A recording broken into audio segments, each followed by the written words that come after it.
Yo, what is up, Cowboys Nation? It's your boy J Tuck, CFT, DMV, and we are cover three. We are back. It's been a minute, right? A lot of people's been asking us, Demon, what's up with cover three?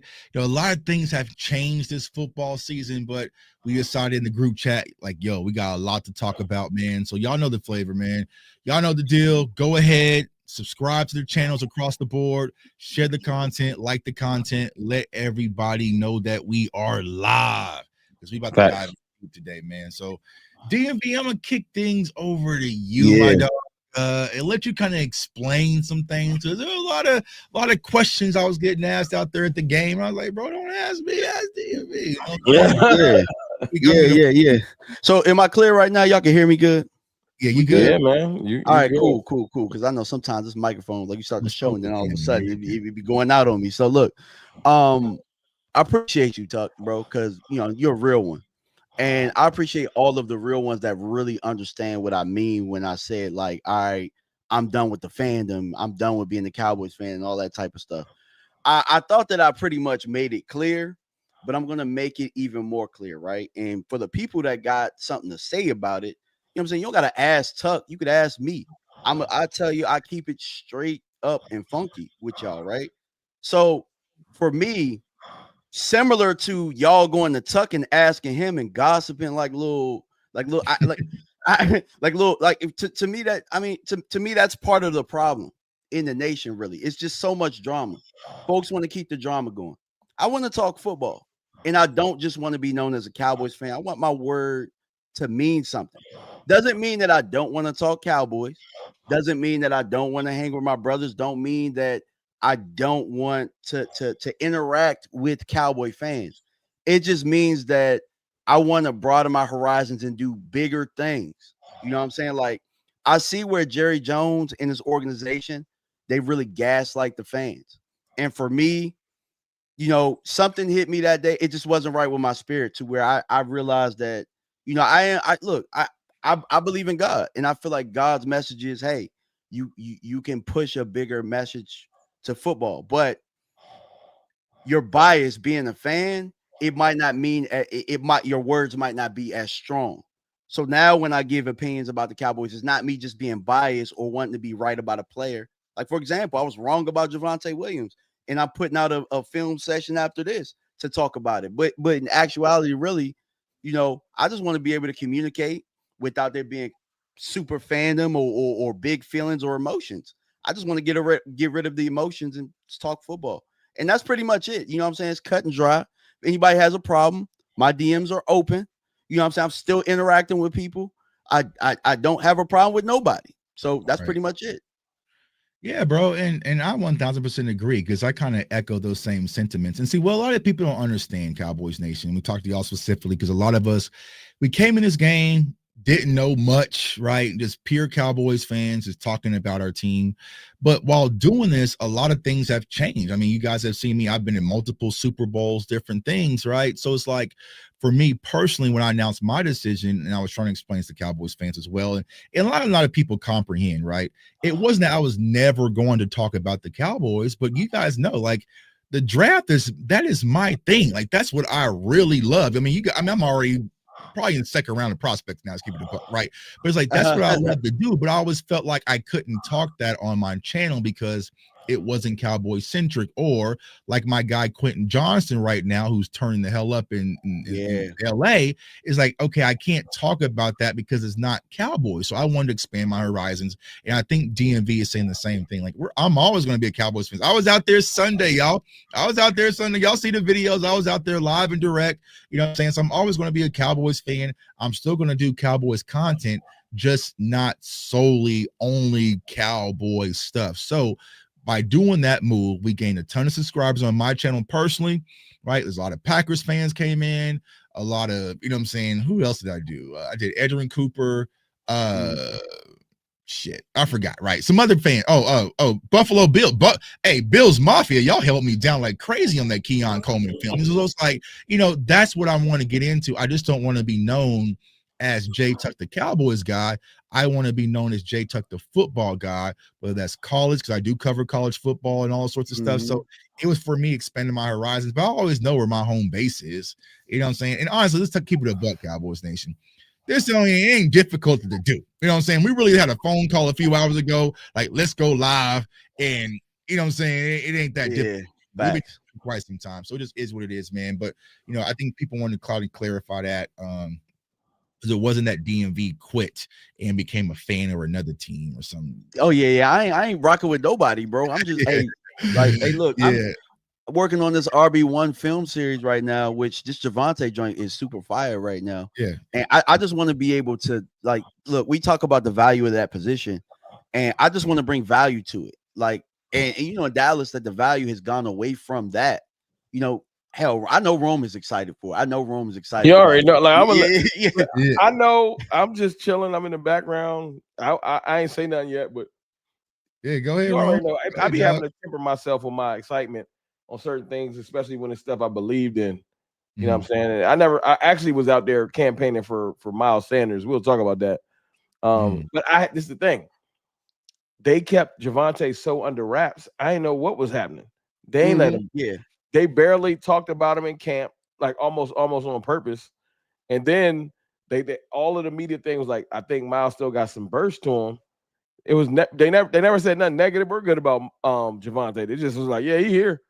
Facts, bro. Yeah. But when he didn't start a game or suit up at all, it was like, for real, bro. It's like you got to believe what you see, and it's like we didn't see anything. Facts. Yeah. I think for me personally, like, was I sold on Javonte Williams? Yeah, I feel like he was going to be better than what we had last year, right? He was going to be an upgrade. Is he surprised me? Probably I would say no. But I always had him as my RB1 because I knew just to follow the money, right? So like Ron was saying, when they hit him for a little bit, he was over on the sidelines eating sunflower season in preseason. I was like, okay, he's our RB1, right? So he has run well. You know what I'm saying? I'm excited to see your film session that you got. But Ron, talk about things that excite you. So what are some things, right, at 1, 2, and 1, right? Is my record 1, 2, and 1? 1, 2, and 1. 1, 2, and 1. Right, it's like a boxing combo. What excites you right now when you watch the Cowboys team this far? You already know it's Dak Prescott. We ain't got to dance around it.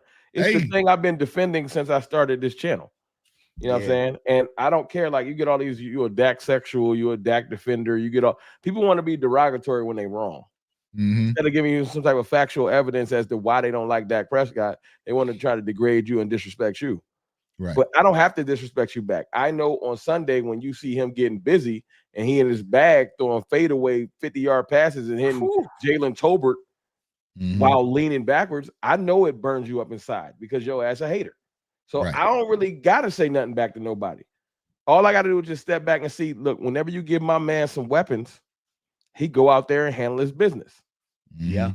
Every time they give him some weapons, I got my joint reversed too. My damn camera, the CFT reverse. I might come back in. But it's throwing me off. I'm like, why hustle read like that? Yeah, man, it's just so much hate that comes along with being a Cowboys fan, which might be why DMB don't want to hang out with y'all no more. But anyway, but seriously though, it's just it gets toxic. I just have gotten to the point where I know how to navigate it. And to be honest with y'all, secret that's not really a secret because I've said this before. I don't even have my notifications on for my phone because it's too much toxic stuff that I don't like to give people direct access to me. So a lot of the Twitter stuff, sometimes I'll miss messages. I won't respond. It ain't because I'm being rude. It's just because I got to protect my mentality some way. Right. You know what I'm saying? You sending me a negative message at 3 a.m, you going to be talking to yourself because I ain't going to see it. You know what I'm saying?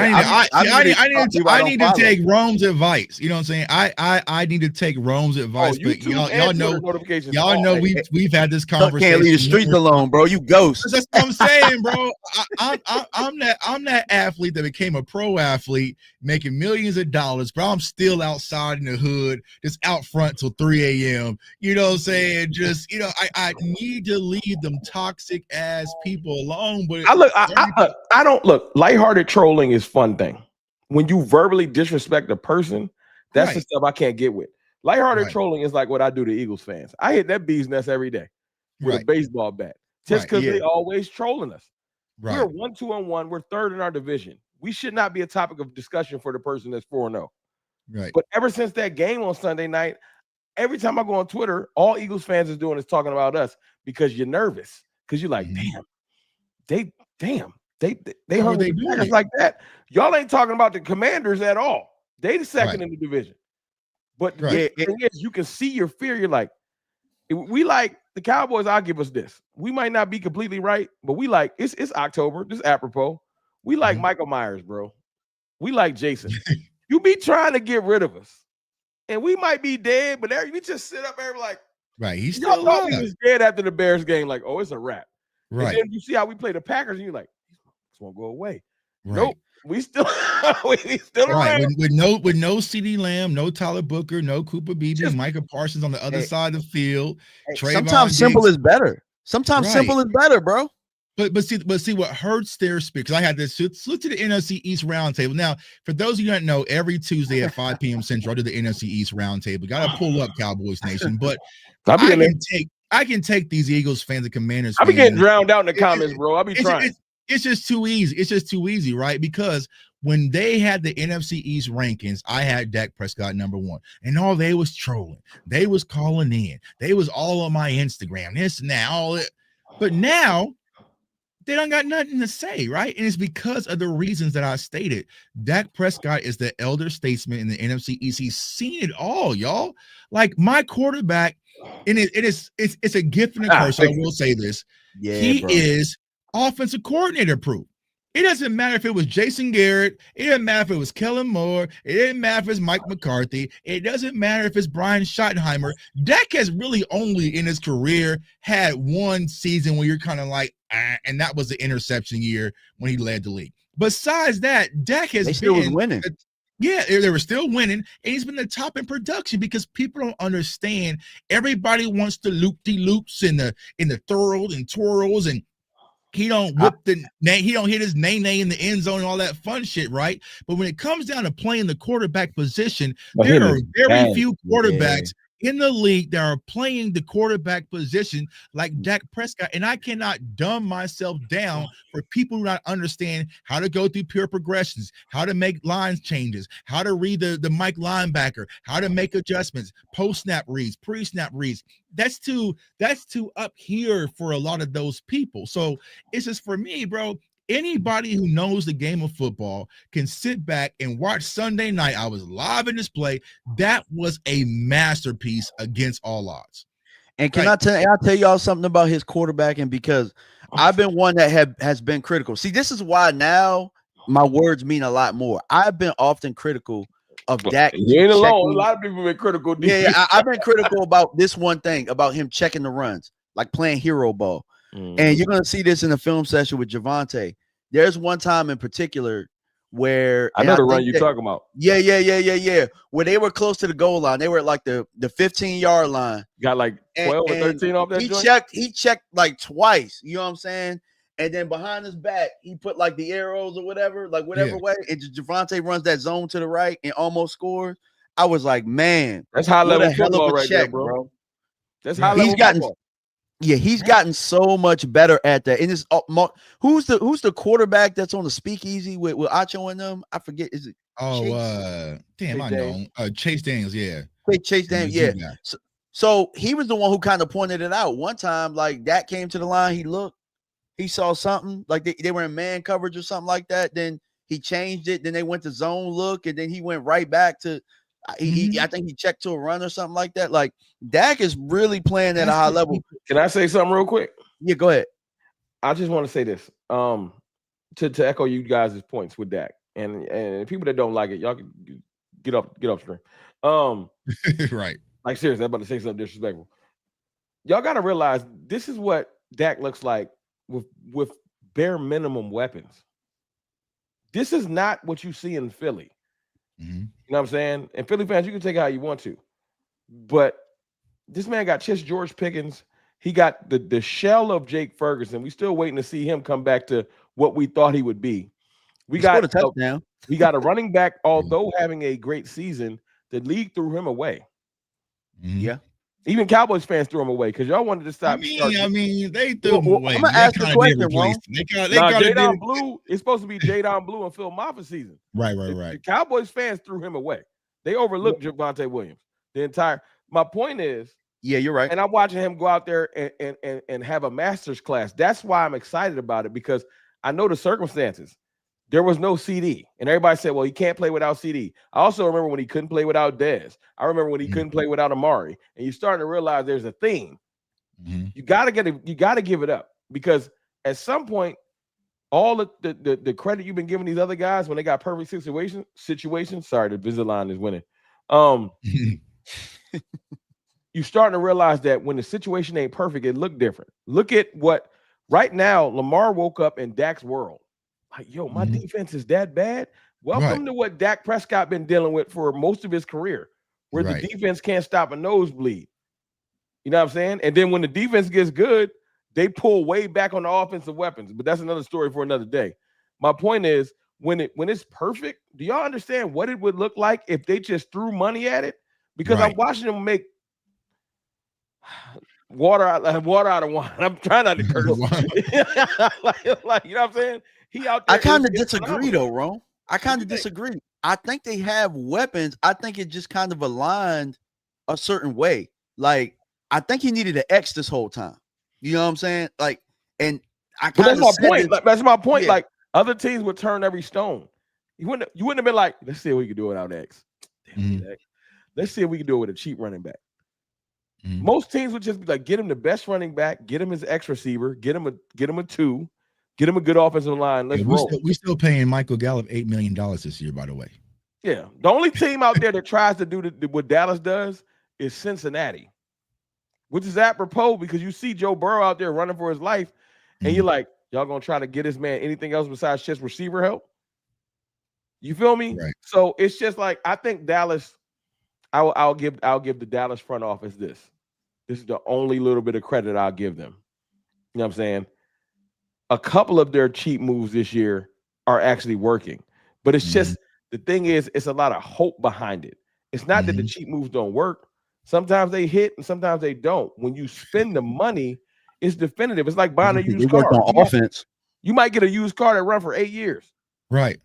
And you spent no money on it. Like, it's a hit. You might get a beater that blow up in a week.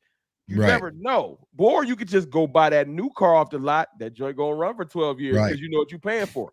That's the Cowboys. Yeah.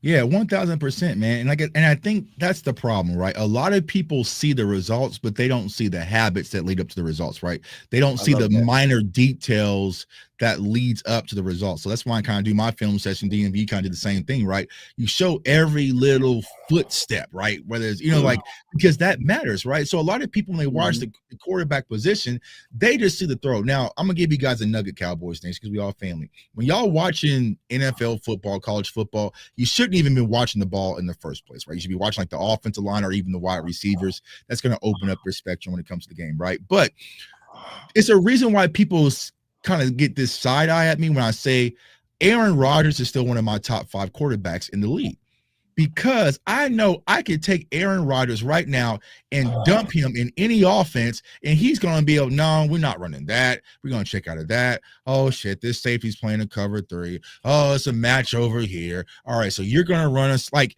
it's like, I always get this analogy. It's like when you play Madden, right? Some quarterbacks, if you ask Madden for the play, they run that play. You know what I'm saying? Like, they run that play. A lot of y'all, when y'all play, if you're playing right, you get to the line of scrimmage, you're gonna put this guy on a slant, put this guy on the post, this guy on the corner, block your offensive line, tell your running back. So that's what Dak is doing in live action, y'all. And it's not an easy task. There's probably only 3 or 4 quarterbacks right now: Rodgers, Dak, Mahomes. I think Josh Allen does too. I don't watch them too in depth. I don't watch him. Are you talking about like good quarterbacks right now? He's Stafford. No, talking about that quarterback line of scrimmage. I'm Like, saying I got quarterbacks that control. are in full command of their offense, Matthew Stafford. orchestrating everything up. Because when you watch Dak Prescott, y'all, just watch him at the line of scrimmage, watch Dak Prescott for a few games, and then watch other quarterbacks.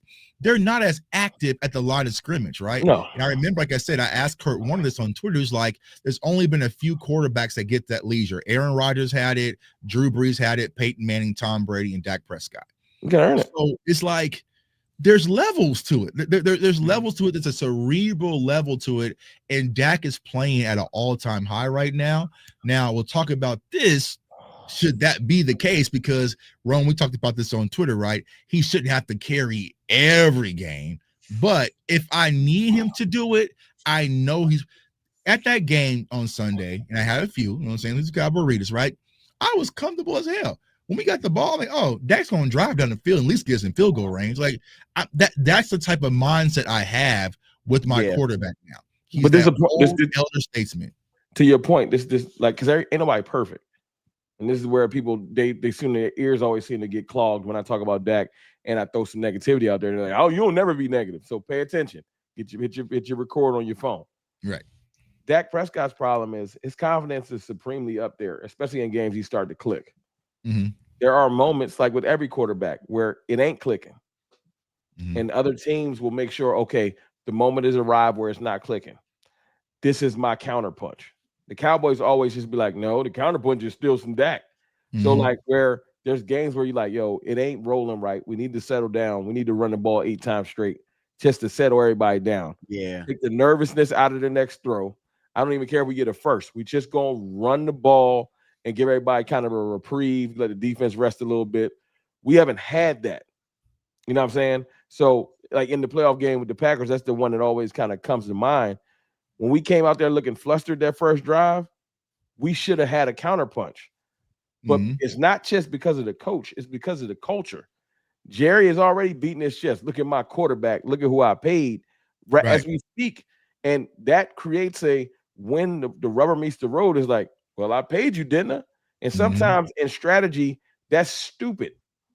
You got to have a better strategy. And I'm hoping that Schottenheimer, because it's all about, you can have your doldrums and your bad things in the past, but that moment will arise again. I want to see what's going to happen. I have seen in the last couple of games, I will give Schottenheimer this. I've seen him run where we wouldn't have used to have ran the football. Right. So I'm like, that bodes well for later in the season. Now, well, go ahead. Well, I was going to ask, I kind of feel like how things are going right now is not going to bode well unless they give Javonte some help, because with he going to need some help. Mentality that he runs with, you want him fresh down the stretch. So you're going to have to be able to hand the ball off to somebody else you trust. Right now, I don't think anybody trusts Miles Sanders. Well, DMV, I was going to say, so what's the solution? No, I don't trust Miles. I'm going to just be real. No. Solution with that? I think the solution is you probably got to move to either get a back, or me and Foots was talking, right? And if you don't trust Jadon Blue, then you gotta see what you got in Phil Maffa. You got to see that. I think with some of the holes and how this offensive line is playing and doing a lot of the gap scheme stuff, like they're actually running a lot of the same things they ran last year. It's just you could tell with Clayton Adams, they're coached a lot better. So they can add more bells and whistles to it, lots more motions and stuff like that. But with how tight they're pulling, with how they're getting their double teams and stuff, Phil Maffa could definitely be more than serviceable with what they're doing right now. If they don't trust Jadon Blue to know the playbook, they don't trust him at all.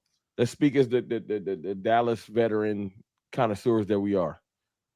We know that we won't sniff a trade until they confirm that Blue ain't good. So we need to be praying he gets on the field so we can see. Well then, yeah, and also, y'all, they just confirmed. So it was not Revel, it was Kalen Carson and Jonathan Mingo, who's been pulled off the IR. So they still got Phil Maffa on IR. So it sounds like the only option right now is going to be Jaden Blue. But I don't know, y'all. Like I'm personally giving up. I feel like if the Miles Sanders ankle injury, he still doesn't get active, then I'm done talking about Blue, bro. I'll just get to you when I get to you. What's funny though, Tuck? I don't even think it's athleticism. It's not that. I don't think he got it up here. I don't think the coach. He got to grow up, dog. He got to grow up. Here's why I don't think it's up here. It might be something as far as maturity, because here's That's what what I'm I meant. saying. My fault. Yeah. Well, I'm saying, like I know a lot of people think he doesn't understand the playbook, right? Which I understand that he might not get the playbook. It has to be something else, and this is why I would like a clarifying question, because as athletic as Jaden Blue is, he is your 5th round pick. He's not on special teams, bro. He can't return kicks, bro. You can't return kicks. He might get a shot this week because Turpin might be got hurt. an ankle. Right. So I'm saying, so it has to be something deeper, because you ain't gotta know the playbook for special teams. You see what I'm saying? So it's like, that's what's concerning me. Is like, bro, they rather have, they brought up Jalen Marino Cropper, made him active, right? And they even had Jalen Tolbert returning kicks. That should at least be the bare minimum for Jaden Blue, is returning kicks. You know what I'm saying? Like the next 2 games in my thumbnail title, y'all hit that like button too. Hit the likes, man. Yeah, likes. Appreciate you, Brandy. These next 2 games is season defining, and I know people are gonna be like, "What you mean it's season defining?" Because it's 2 lesser teams. That's my point. Got to get the win. We played the Packers and the Eagles tough because the world said we couldn't. So I will know more about this team. What's up, Angie? I will know more about this team. Excellent point, bro. For when we play teams we supposed to beat. I know now for a fact when it's a team we not supposed to beat, they're going to get up for it. They've shown evidence. They're going to get up for it. They got up for them 2 games. The 2 games we was not supposed to, we were supposed to win. We was playing with our food. So now I got a tough question though. And you know what's crazy about that, Rome? And it sounds weird, right? I was more confident going to Dallas this Sunday with no CeeDee Lamb, Tyler Booker, and Cooper Beebe than I was when we played the Bears. Like, it was crazy because it's that mentality where we get comfortable, and when everyone starts singing our praises, 0-4 Cowboys, like, that's why I'm like, no. Remember they murdered me? I said this is a trap game. Bro, what are you talking about? I was like, bro, this is when we fail. Yeah. So I didn't want to call it a trap game because you just got out a close one with the Giants. I felt like you can't call it a trap game when the defense is just this bad, bro. The defense, every game is going to be a trap game because they can't stop no damn body. That was killing me. It was I think we was 0-1. We was 0-1. I was like, trap game, the Giants. Scott was like, what the hell is you talking about, Rome? I was like, no. I'm saying we're about to overlook the Giants because all week they've been praising us about hanging with the Eagles and went out there and got in a dogfight. So I'm worried about this week because the Jets, they lost. It's the perfect setup. Braylon Allen hurt, you know what I'm saying? And the Jets ain't really been able to stop the run. So we about to walk in here and think we can roll our blue helmet out there and the Jets going to bow down. It's a noon game. I think Dallas going to beat the hell out of the Jets. I don't know why. I think they can. But you know Aaron Glenn about to give his team the best speech of his life. He about to be like, listen, y'all want to get on the map? This the team to beat. Because if y'all beat the Cowboys, we be getting people paid. They talking about paying Romeo Dobbs. Mm-hmm. We'll get you a bag. You do have a good game versus us, you'll get right. Ask Jordan Love. Let me see. What is Vegas saying with this? These next 2 games we got Jets, Panthers. Right. If we play with our food, I'm gonna know we're gonna be playing with our food all year. And see, and these are games like us. Go ahead, DMV. I was gonna say, but Dak has Vegas got the Cowboys right yet? I don't think they have. So we only 2.5 point favorites. And we should be. We are 1-2-1. I need to play. The best thing I heard this week out of everything with the tie was from Bobby Belt. And you know the 103.5 The Fan be looking for all the negative stuff to find. Right. Bobby Belt said, I couldn't wait to ask and try to see how the players were after the game. Directly after the game. And he's like, I was surprised to hear ain't nobody happy.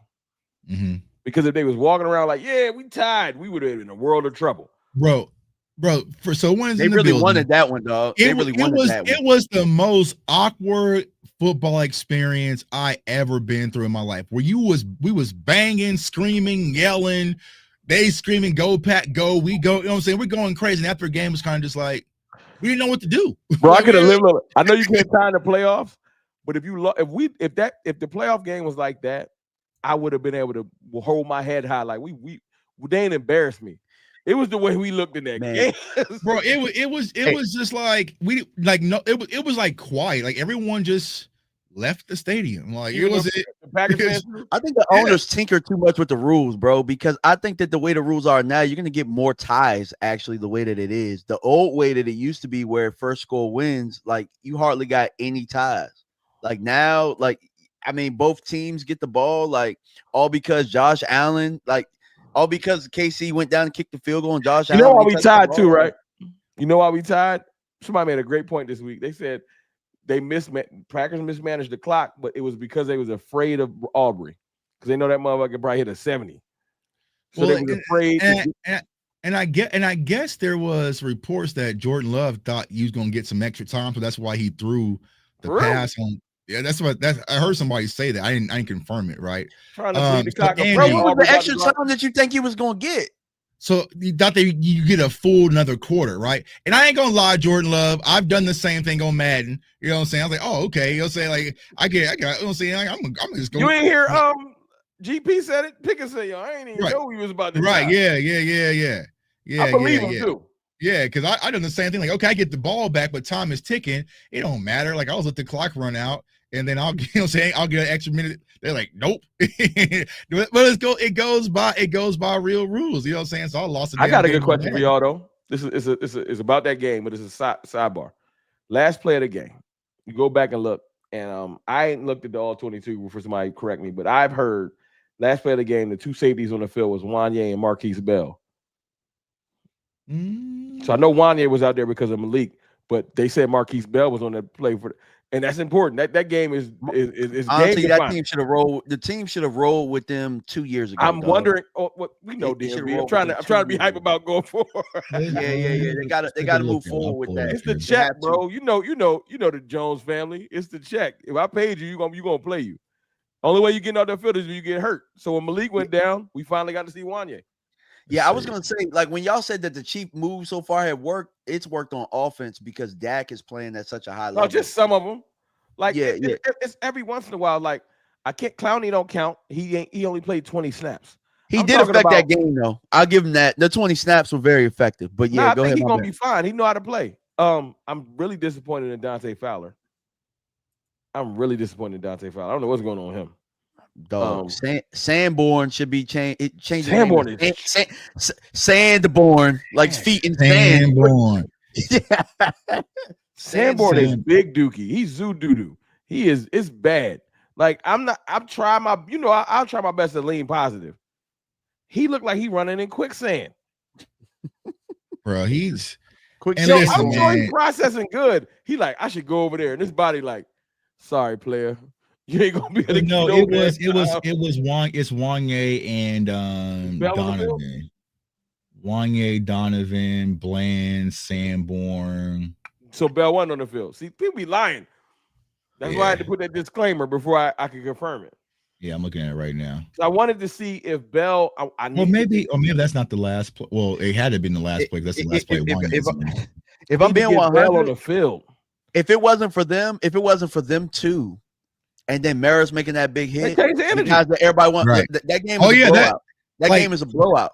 And going back to Angie's question, like, it wasn't hype until like right before halftime. That's when some of the energy came back because it was dead, right? So to my dog Knicks, we was in the same section. They was ready to give up. They called security on them. They called security on Knicks. They didn't call security on me because security knows me, right? But it wasn't no energy. But that block field goal or extra point changed the course of the game. Now Cowboys fans went crazy because they thought it would 7. I'm like, no, that's not how it was. 2 was good though. It's on 2 points, right?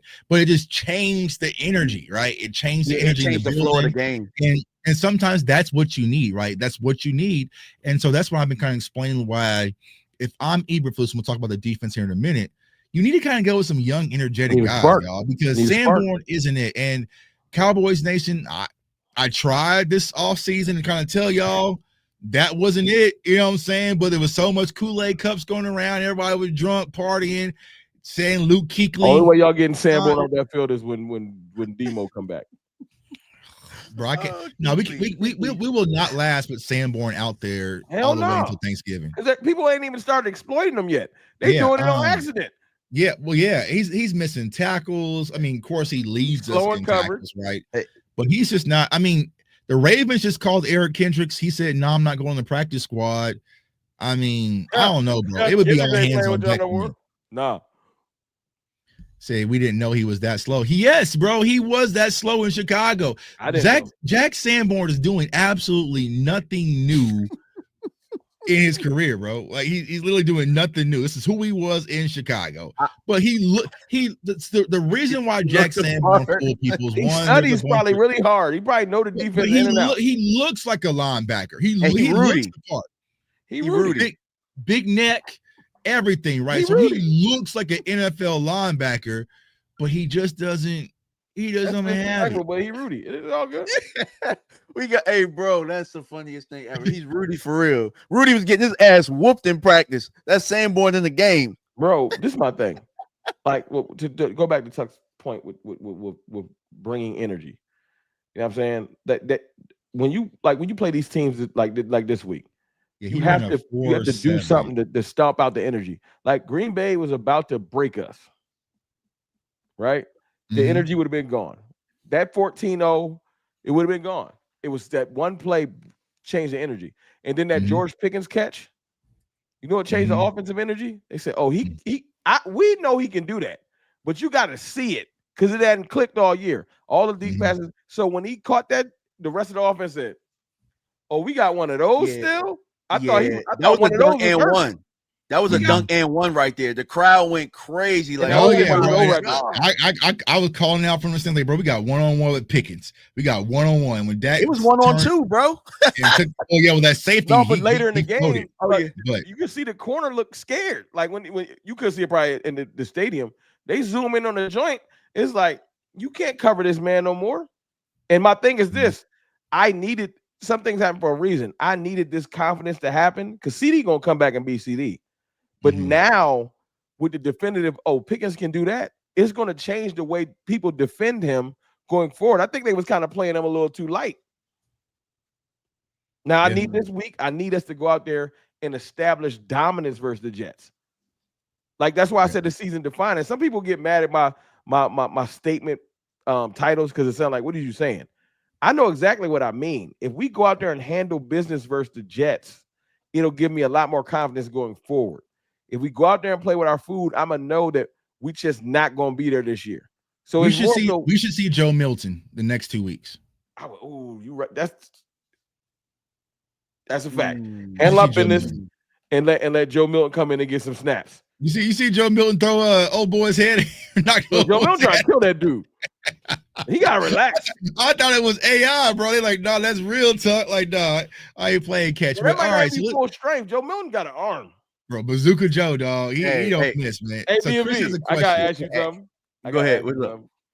Because I know you non-biased completely now. And I've been getting killed before the season. I was like, yo, Dak last year, man, something wasn't right, man. I think he did need, I think he was wearing that boot in the summer. You know what I'm saying? And I think he had more than just the hamstring surgery. I think he had some other cleanup stuff done because he moving differently. How you feel when you seen him actually take a draw, bro? I ain't seen a draw since like 88, like a real one. Hey, bro, I think Dak having that baby, bro. I'm telling you, I've been saying this to people. I think he had on dad weight. Like, your body ain't the same when you had that baby, bro. Like, and I think that even though he having the second one, he's like, yeah, I ain't going through that again. I really think bro was out of shape last year.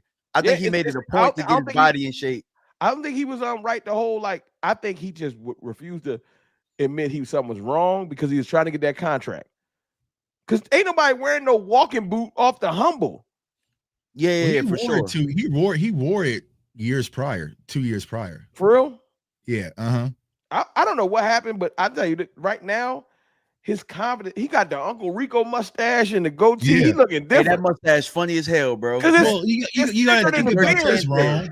Yeah, man, he out there like this. You gotta think about it this wrong. You got the tag joint. Tag got that. Tag got this joint straight up. Don't he? He got the beard, but he got the stick. He got the Hulk Hogan. The Dak Hogan. He got the Dak Hogan joint. Because I noticed it. Was it the second game? I said, yo, his mustache a little. I know this weird. I said, yo, his mustache a little darker than his beard. Yeah, he got the kick joint, man. But he got that's an NWO joint too. Hey, I remember one time my barber gave me one of those shits before I hit the Vegas. Bro, I was like, I got my clippers. Hell no. You gotta even it out. You can't be. You know what I mean? But you know what? He definitely on Dak. Yo, Dak Hogan, if he gonna play like this all year, he can beat Dak Hogan. Oh, I got the Hey, look. Yeah. I told you I'm non-biased, but if Dak wins a Super Bowl with that damn mustache, I'm gonna cut that mustache. I'm gonna have that. Bro, I'll handle what's it called? The handlebars? I'll No, come out there with bro. the 88. I hate when my barber try like, nah, separate my Yo, shit. it don't even I gotta want be the Super Bowl, DMV. If Dak get us out the divisional with that mustache, I'll come on the stream just this. And I'll dye it black so it'd be darker because I'm already dark. Quit it, brother. Brother out, brother. At that point, because you know what though? I'm gonna be honest with y'all.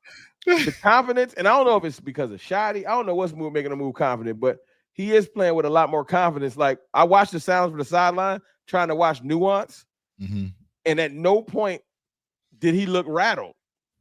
That's dope. Well, you got to think about this, Rome. It should have been previous year, but it's really Dak's team now. You know what I'm saying? It's really, it's no Zach Martin, Tank Lawrence, like Micah, kind of like it's literally your team now, bro. You know what I'm saying? So, it kind of probably, and plus, I knew Dak was going to turn up, bro, because he did it when he came off the first ankle injury. When Dak returns back to injury and has to miss all them games, bro, he's about to go crazy. Like he's really about to go crazy now. He has to stay healthy. But I got a bone to pick too. I got a bone to pick with Micah Parsons. Let me get the super chat real quick. I said, what's good? Maximilian $5 super chat. Appreciate you. What's good, DC Nation? Just pray Javonte Williams and Jaden Blue duo is dominant, and I would play Wanye and Leofow more. Facts. Agreed. I would, because Leofow's just figuring it out. Comment. He be playing so fast. Leofow gonna be fine. He just turned up. Dakamaniacs. Dakamaniacs make some shirts. Somebody said 24-inch python. Yeah, NWO Dak or Dak Hogan. He'll make you Dak lovers. No, we're Dakamaniacs, brother. Bro, if you got to make the shirt with him tearing the 4 out. Man, let me get in the my lab, bone to pick with Micah. I think Micah always I think he respected Dak, but I don't think he believed that Dak could ball like that. That's why Micah's so damn honest when they would be like, yo, man, who your top 10 quarterbacks? He'd be like, shit, it ain't him. And he'll just name other people. I think he was just being honest. But I think on Sunday, when he gave his post game, and he was like, yo, bro, I ain't going to hold you. Like, it's the way he is talking.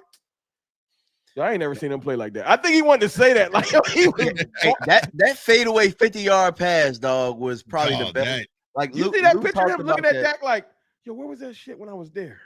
Yeah. Like, he looking at him like, nah, but the problem, he was turned up, bro. Dak so we need him turned up like that all the time. So I've seen Dak like that a few times. I've seen him twice in Tampa. Like that. It was another game. I want to say Seattle playoffs. He was like that. But yeah, Sunday was just like when the confidence is for Dak, he clicking.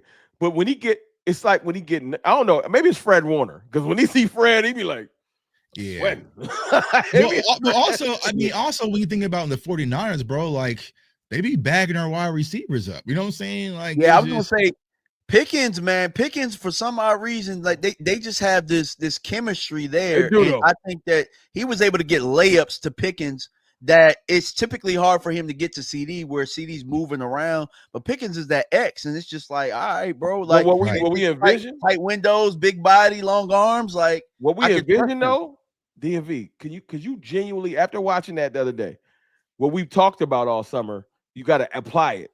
A defensive coordinator is like, yo, we cannot leave Pickens by himself. And what they gonna say? Well, what you gonna lose? CD by himself? Like, they literally got to pick one now. They should have leaned on Pickens a little bit more in that Philly game, and I think that game could have gone different too. I think they was building. Yeah, so I did the film session on that, right? Because there was so many easy buttons for Pickens because everybody, the safety was going towards CD. You know what I'm saying? So now, because even like I said, come on, now, Rome, hold on, Rome, hold on, Rome. You can't talk. You cannot sit here and talk about that Dak Prescott pass and not give no credit to Jalen Tolbert, dog. You right. Nah. I ain't gonna lie. I think all three of us could have caught it the way Dak do that. I don't want to apologize because I be ragging on Tolbert every day. He do make big time catches though. I'll give him that. He do. You know what though? As much as you want to say it was wide open, that shit still ain't easy. Bro, he's toe dragged So that shit I'll too. give him that because that toe tag, it wasn't an easy catch. I don't care if he's Yeah. wide open. Yeah. So you know what, Jalen Tolbert, and you know what? That's another momentum piece. Like that catch, really just like because it was such a dope play. But if he drops it, Right. it's just like oh. So shout out to Jalen Tolbert. You know what I'm saying? You hold it down. I know Yeah. you still got the guest room in DAK house. You know what I'm saying? you good? You good? You live on another week. But look, they activated Mingo. So be on your P's and Q's. But That's not only that's Mingo, actually a though, sleeper man. situation. But not only Mingo, man. Ryan Flo was looking in the groove. Oh, yeah, that's my as dog. well. So Hey, everybody was in the groove because Dak in the running that's game. the difference between our quarterback and others, right? We make all wide receivers look good. You know what I'm saying? We ain't be reading no We ain't got a book. trip. You know what it You know what I'm look, saying? AJ Brown. They don't be doing they 75 hard on the sidelines, reading they 10 pages. You know what I'm saying? In the middle of the games, Dak make all Brown wide would receivers love look to good. be over here. Y'all can say he already got his chip. He put it out there. He said, "Listen, I get excited about dominating my opponent. If Dak Prescott if you traded places, if Dak Prescott went out there with that line and them two receivers, he would throw for 6,000 yards. Yeah, he would cook, bro. He would throw for because he would have so much time. What? Right. Yo, Dallas Goddard and shit. And he would have Saquon. Philly fans would be. It would be reversed. Hey, Dak would be like, hey. A whole Philly bunch fans of like, we always love Dak Prescott. I didn't know bro didn't have a completion the whole second half of the game. That was all right. Forget it. My fault. Little trolling for y'all. But I want to ask this question, DMV, back to you because it seems to be a hot topic button. Clarence had posted about it. Trayvon Diggs. Let me go back to it. Yeah. I meant to talk about that in my monologue in the beginning, but yeah, ask me. Go ahead. Yeah. So someone asked, do you think that it's a possibility that the Cowboys would cut or trade Trayvon Diggs next year? No. I probably think this is his last year as a Cowboy. Just the way that the targets are lining up. Like Tuck, like you told me I was a marked man. Trey is a marked man right now. He can't do anything right. If Trey makes a good play, like Trey probably made the defensive play of the game, but we sitting here talking about him in the huddle getting locked in, you know what I'm saying, while Dak is talking and being nitpicky when Turpin's doing the same exact thing. You know what I'm saying? Like, I just think that it's probably run its course, and I think that it's probably by design. Just like I think that the whole Micah thing was by design, just based on what the actions say. They went out, they got the corner in the third round. You know, they kept bringing in corners. I just think that they're probably setting it up to where they look good at the end of that divorce. But that's fine. After the year, though. I need Diggs to play well, and I need the Cowboys to not be silly and do this like Amari Cooper. If he's going to be gone, that's fine. But Diggs, go put your best foot forward so that you can go somewhere that you want to be. Cowboys, make sure y'all don't downplay him and do what y'all do, which is kill his value and then be forced to cut him. I need him to play well, go out there and get us a third or a fourth, get our fourth back or a third that you keep getting rid of those late picks, and then let's just roll. Because Diggs at the top of his game, he might not be the best corner in the league, but the way that our fan base, and I'm looking at y'all, be acting, I ain't got no reason to defend him because Diggs don't even like me. But you know what I'm saying? Truth of the matter is, he's not that bad of a corner. I feel like if he's in the right system. I even seen him getting his bag last week because of that one play. He got his interception. It's still in there. Yeah, he got a pick that got called back. I mean, this week because they had too many men on the field, right? It's still in there, so it's there. Clarence had posted because I had mentioned earlier, right? In DMV, you're spot on, bro. Whenever you can see the mark of the beast is what I call it when it comes to Cowboys players. You just know they don't stand a chance, right? Diggs does not stand a chance because he has the mark of the beast, because people are still talking about how Diggs played on Sunday when Deron Bland actually played bad out there opening drive, and there's nothing about Deron Bland, and he just got paid, right? It says Diggs. But Clarence Hill had posted this earlier on Twitter. Cowboys Trayvon Diggs. He let him stir it up, don't he? Yeah. Who has made his bones in the league as a man corner. It was has asked Matt Eberflus to play more man coverage. Until then, he said he'll have to get comfortable being uncomfortable as a zone cornerback. He will start this week against the Jets after being benched to start the Packers game. He said the coaches were holding him accountable for his on and off the field stuff. So it seems like there is a rift with Diggs and the defensive staff, which is rightfully so, right? And here's what people have to understand. I get it. These players are like legends and gods in some people's eyes, but they have this human aspect, right? You lost Micah Parsons, who you're close to as well. But not only did you lose Micah Parsons, you lost Al Harris. So now you have this brand new coaching staff coming in, cornerback coach probably teaching you brand new techniques. All right, you're trying to do this shit. It's 4th and 5. They got you playing 8 yards off the ball. You know what I'm saying? Like, it's just, and then of course you're getting beat. Your mental aspects have to turn. It's like, man, F this, dog. You know what I'm saying? Like, this, what are we doing, right? So Trayvon Diggs, he is a man corner. The same thing kind of with Deron Bland. Now, Deron Bland's a little bit better in zone, but it's like when you made your money and made your mark in the league doing things a certain way and someone's trying to change it, and then you start getting beat, then get blamed for everything all on Twitter, it kind of sparked something. So I knew there was something probably brewing behind the scenes where it might not just be a Trayvon Diggs thing. It might just be a defensive thing where they're not buying in to what Eberflus and this new defensive staff. And the one thing we haven't figured out, y'all, is who signed off on Eberflus as the hire. Like, that's, we know who did. I mean, it's a little tough though, Tuck, because I mean, this is 3 coordinators in a row, and I think Dan Quinn is probably one of the ones where I think he came in and had an immediate impact. But when the other coordinator before him, Nolan came in here, looked like that. Hell, at one point, Rob Ryan came in here, looked like that. Them was looking weak last year. Came in here, looked like that. Like, I mean, I think it's an upstairs thing, bro, and I don't think that they give them the groceries that they need. Really, that's the thing. Now, echo that, DMV. It's you trying to make people cook with butter knives and plastic forks and no utensils, because Zim last year, until he got out there and publicly complained, he didn't have what he needed. Yep. Right. You know, and like right now, like y'all saying, like, because Eberflus has his philosophy, like Zim had his, they're trying to. If he's saying that Diggs is saying, man, I'm a man corner, I can't really do this. You know what I'm saying? Basically, that's not my vibe. You know what I'm saying? A good coach and a good front office will try to help Diggs instead of just being like, hey, man, just figure it out. But right now, you got literally a that little tweet going out. Diggs don't want to see that. Right. You know what I'm saying? Why nobody tweeting about 6 and for 3-4 years in a row? Every time it's a breakdown and coverage, 6 is in the mix. Have we ever even gotten a Donovan Wilson interview? I don't know what pictures bro got. I don't know what type of relationship. I don't know who brother-in-law he is.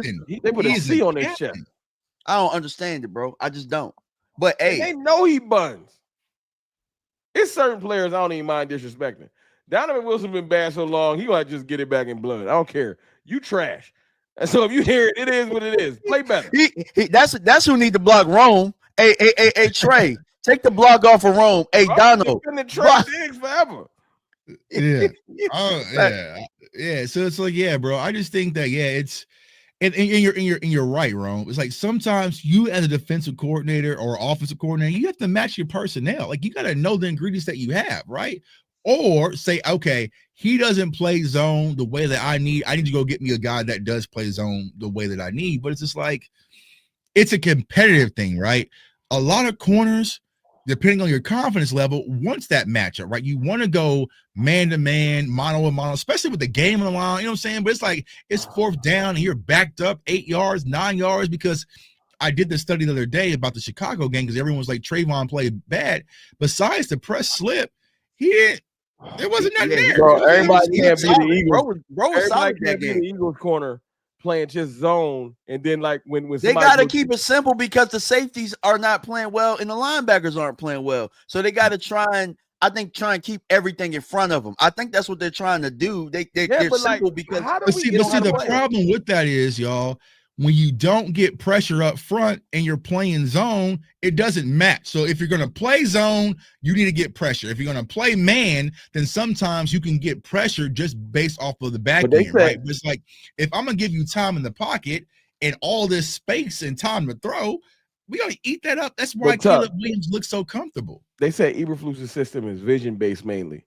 To the point where he wants them to be reacting to what the quarterbacks is doing. We already know Donald Brown is a damn back. But the problem is, you're doing a vision-based. You got to be twitchy to be vision-based. You got to be Ed Reed twitchy. Yeah, You can't be like that's my vision point. based and then the play break and you running in mud like Sanborn.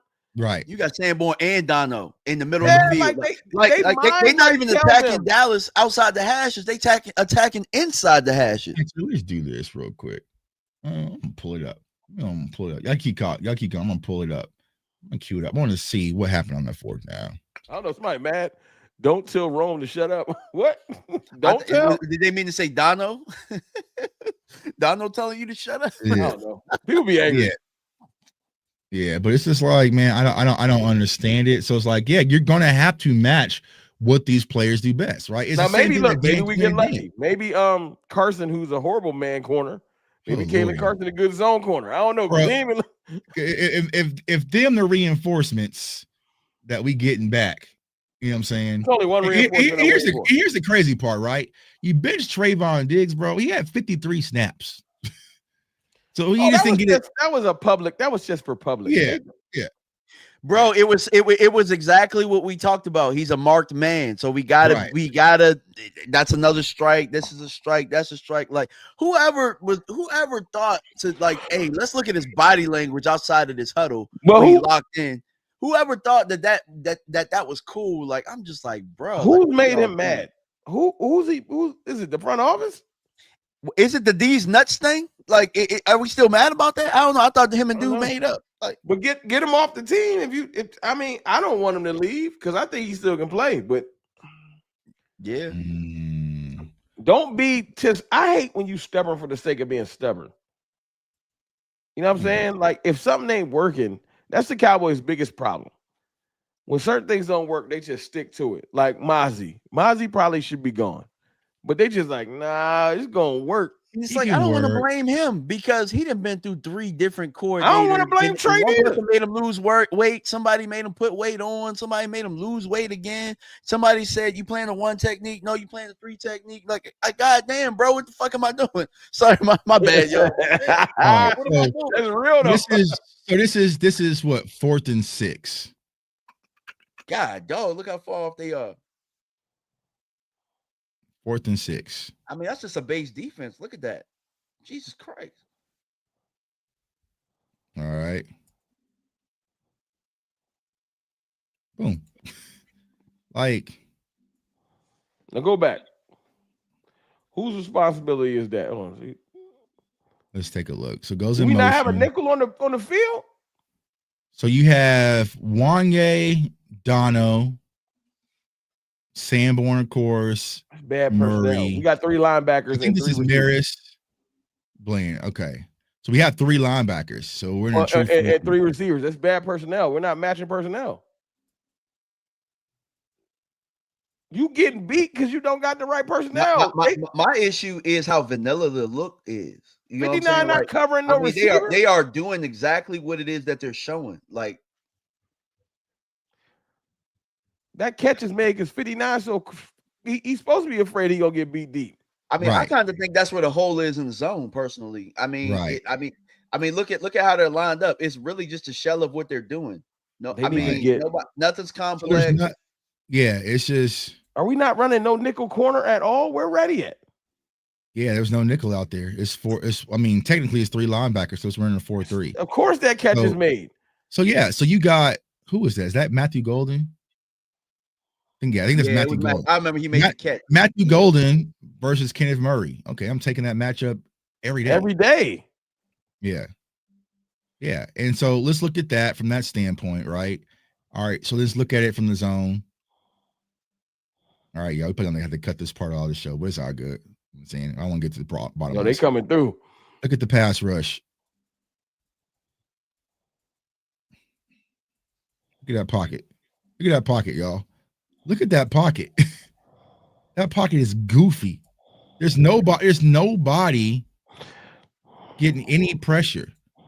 If he held it a little bit longer and hit the check down might have even hit more. I mean, because you had Tucker Kraft right here wide open. Open. So you're giving all this cushion, y'all. All this cushion, and you're getting no pressure. Keep everything in front. That's what it is. Keep everything in front of you guys. Like, this is a 7-on-7 defense, bro. This is a high school 7-on-7 defense. What the hell is Sam Williams doing? He tried to pass rush and then said, you know what? Then I'm gonna Hey, drop back hey, in look. zone. I'll be doing that lurking when I play Madden too. Hey, man, you know what I'm saying? Yeah. Nah, Yeah. he Lurking. Look, he drifted. What are you doing? He I don't know, bro. But even if Jordan Love didn't go here, Tucker Kraft right here is wide open. You know what I'm saying? It's probably, but it's like, yeah. So that's the problem, y'all. It's just They gotta play like that because they just don't have the personnel in the middle of the field, bro. Like, I mean, so they just kind of keep everything in front. Nah, they being stubborn though, DMV. There's nothing wrong with running zone. The Eagles run primary zone. There's teams that run zone and run it well.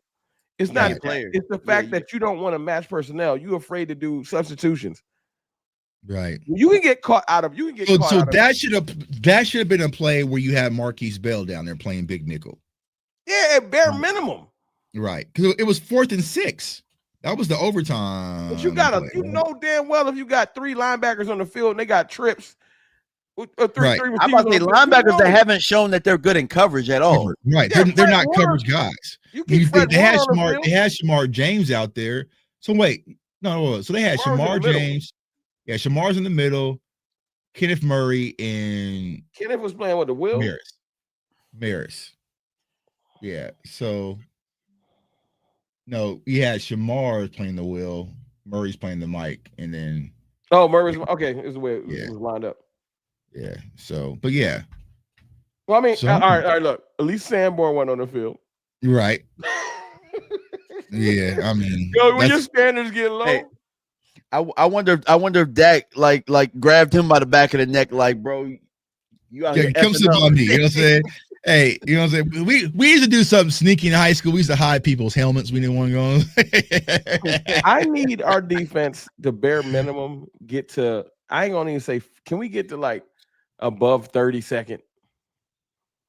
Like, why we got to be 32nd? Like, we that bad? Like, god damn! Like, we can't get to like. Hey, before DQ, do you realize that that's always been what you've been asking or requesting? It's like, can the defense just be middle of the pack? Or right in 2020, I would love 2020 was historically bad, like NFL history bad. Yeah. Yeah, I don't know. I just want us. So I think it's upstairs in what they want to see in their defense, and I think that they want to see deep touchdowns. but Gerald McCoy, your boy Gerald said it. I think they want to build it a certain way. We want a Charles Haley type, and we want this linebacker. And get rid of that shit, bro. Like I'm trying to play hero ball. Hold it and watch that little documentary. They gotta get rid of that, bro. Trying to build what we had in the 90s. Like, Jerry, sorry, bro. You did not build that. Like, you did not build it. So you don't know how to build another one. That's the problem. That is the problem. And that's what someone needs to tell Jerry Jones. If you wanted credit for orchestrating the dynasty of the 90s, why haven't you been able to do it again? It's kind of like my favorite boxer in the 90s, Roy Jones.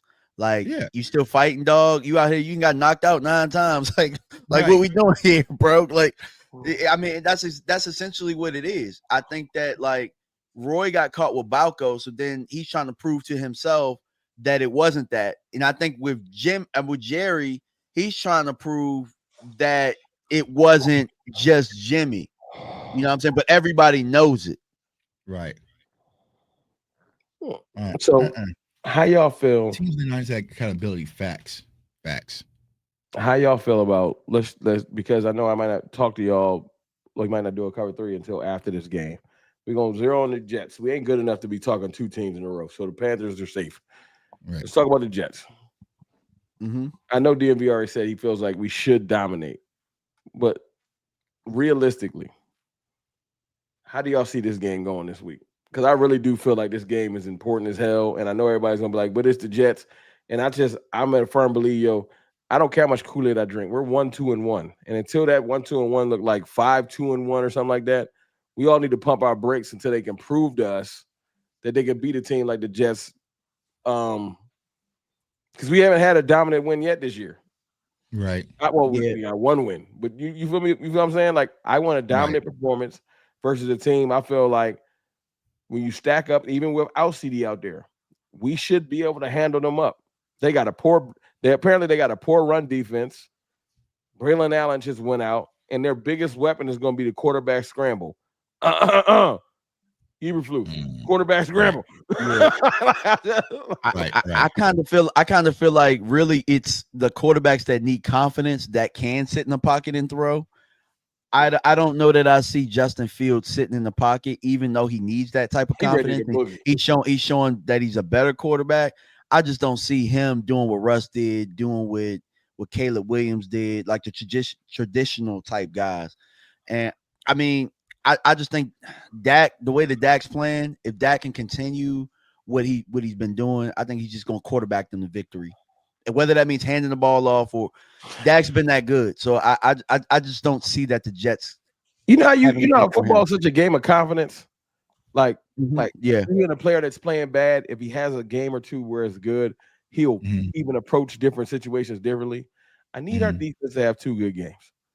Like, I'm not saying they're gonna hold them to 3, but like, can we hold a team under 30? Can we have a game where it's like, because I saw last week, this was pissing me off. I seen this week where the system was sort of working. We kept getting the Green Bay to 3rd down, and Jordan Love just kept converting. If we can get some, just 3 or 4, get him to 3rd and get him off the field, build some confidence over the next 2 weeks, then we could talk when we get to Denver. But I need these 2 games are slump buster. Not Denver, Washington.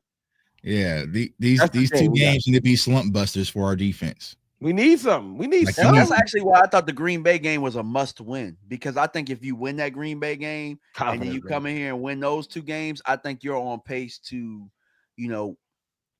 contend for the division. Actually, you're not that far out of the loop, and you already know you can play with Philly.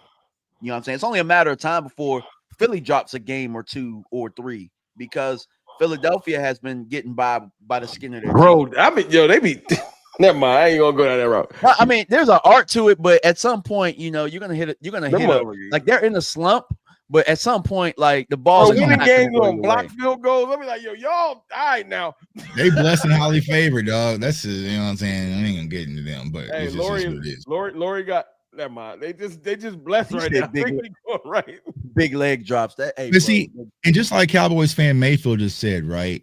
This is why I am kind of frustrated when it comes to the Cowboys. He's right too.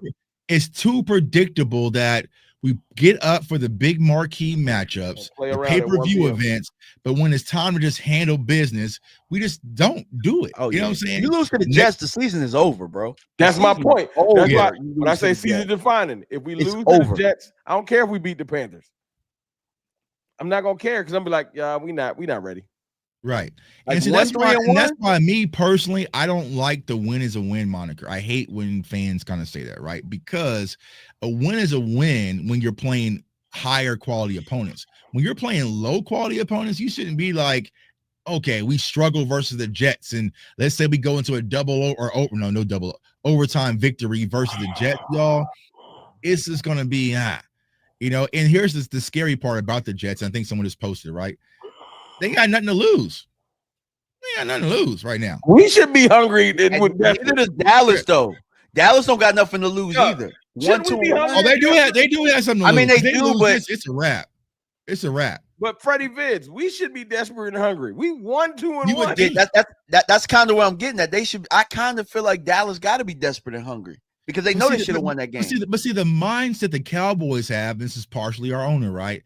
Is that we'll be all right. We got reinforcements. Like, we'll be fine. Let me turn that radio off. We'll get CD back and get Tyler Booker back, and we'll get Cooper Beebe. Like, we're perfectly fine. So it's just like, you need to see the sense of urgency, right? This is why I hated last year when Dak was like, jump off if you want to. Bro, I need sense of urgency, bro. Every game matters. Our division isn't the same where it's just kind of us in Philly. Hell, Jackson Dart out here sliding a little bit. You know what I'm saying? So it's like, you got to get things moving a little bit and play with some urgency. And if we go out there, like you said, Rome, and fumble around with the Jets, I'm going to be disappointed. That's my point. Like, I know it sounds like I'm being hyperbolic. Like, what you mean season defining is so early? I just want to see, this is application of Shotty's words. you talk about changing the culture. That's a culture change. If I see my team go out there and take the Jets seriously, because that's all we have to do. I don't think this has nothing to do with talent. Mm-hmm. If we go take them seriously, we will dominate them because we're better than the Jets. You know what I'm saying? But I can't have Dak focus, Kenny Clark focus, like all the veterans, and then George Pickens go out there and start dropping passes because he had a big week last week. Right. I need him to be locked in, because if we go out there locked in, let's just say, let me just put a positive thought out there, because I it's power in the tongue. Paul. Let's just say we go out there and beat the Jets 33-20. That's a dominant game to me. Yeah, 20 sounds like a lot of scoring, but for our defense, right. That's lit. A shutout. You lit. Right. That's a shutout. Right. So we go 33-20. You know, Aubrey hit like 3 field goals. You know, we good for that. You know what I'm saying? And we score a couple touchdowns. You'll be like, okay. And then let's see us do it again on another 1 o'clock spot. I was going to say the 1 o'clock spot has been terrible for the Cowboys. That's what I'm saying. We do it 1 o'clock spots in a row. That Washington game, we get back to 4, I'm going to be more hyped. Yeah. Yeah. We need these two. These two are must wins, right? But it's not just must wins. It's must show that we're truly. We got to solidify ourselves. We got to. Yeah. Yeah. Because it's coming. We don't, bro. I'm dusting off PFF. I opened that PFF joint up last October. I don't want to have the renewal is coming up too in like 2 weeks. They're gonna hit me for 100. Damn. Cowboys don't make me have to start using it. Yeah, man. So I feel so. Do you think that DMV? I'm gonna start with you. Do you think this defense can turn the corner? How can they do it? I don't know if it happens this week, but I do think once continuity starts setting in, I do think that when Overshown comes back, it'll be a lot better. You'll have some. Can we? That's the one reinforcement I'm waiting on. Just bro, it's not gonna happen, y'all. That's all we got. That's all we got. It's not, y'all. I know that's the miracle. I saw that's all we got. Bro. I'm saying it'll be better once it. You're talking about December. You're talking about December, damn near. But that's what it took. That's what it took for Mike Zimmer, though. Mike Zimmer, the defense was kind of and then I think that once they got continuity, guys started buying in, because we talked about that, buying in. Trey fighting him because he's not buying into it right now, because he looking at it, and you just showed the damn film, bro. Like, bro, we playing a shell defense in a 7-on-7. I mean, any quarterback that made it past college could rip us apart. So they putting Overshown out there. Overshown won't be back if he's doing it smart. He shouldn't be back. Oh, they gonna put him out there tonight if they. They gonna put him on half a knee, man. They gonna put him out there on half. They are. But see, the thing is, when we get to that point, that's I call it Murder Row, right? So that'd be after Philly again, right? That's Kansas City. Then we're gearing up for Detroit, Minnesota, Chargers. Like, that's when Washington again. So it's like, I mean, yeah, he could spark it, bro, but I feel like by then it's gonna be too late. But Maris will probably be playing by then, because at some point you got to play him, dog. You got to play him. He just has to grow up a little bit and start playing, making better decisions. He just got to dial it down a little bit. It's not that he's playing bad. It's just like, but right now, we got to realize our defense is not what we're leaning on. It's the same thing you said. So you said it a month and a half ago. Yeah, and it's come to fruition. Dak about to light this league up like a Christmas tree, and the defense just got to hold on for dear life. Right. You know what I'm saying? So some of these teams that you naming, I'm sorry, it ain't a quarterback on Minnesota that scared me. I don't give a damn who they walking out with. You know what I'm saying? I'm sorry. Like certain teams, Patty, that's Pat. You know what I'm saying? But some of these teams, I'm gonna just be like, look, it might be a shootout, but I'm gonna roll with my quarterback until I can't no more. It is what it is. Like I'm not giving who to do. Live by the 3, die by the 3. Call Rio and tell him what I said a month ago. Y'all crowning him too quick. You want to crown him, then crown him then. Hey, I got a text message from Rio at 11:52 after the game, and he said, "Dak big time." So when you talk to Rio next time, ask him about the text. Huh? Yeah, because they was trying to just act like Dak was trash in the division. Dak's still the best quarterback in that division. I stand on it. Yeah. I agree with that. Hurts wins games, And if you ask, it's like it's weird, He bro. doesn't win games. Their team wins games. Yeah, bro. I know they win games with it, but he been doing that. He been doing that his whole life. Alabama won a championship off that way of winning. Like it's just, I don't know, bro. Like sometimes it can be Hurts ain't block that kick and run that back. Jordan Davis did. I'm sorry. Like Hurts ain't do that. Hey, bro, maybe he's blessed. All right, like God maybe he's lucky, bro. You know what I'm saying? But it's just like, and I'm not gonna knock Hurts, right? For the Philadelphia Eagles doing what they should do by putting a quality team around him, so he doesn't have to be a hero every game. But yeah, can we stop acting like he is the reason, bro? Like I could swap out 10 quarterbacks in the league right now and get the same results. I could probably put Cam Ward over there right now, and the Eagles would probably still be the top of the division.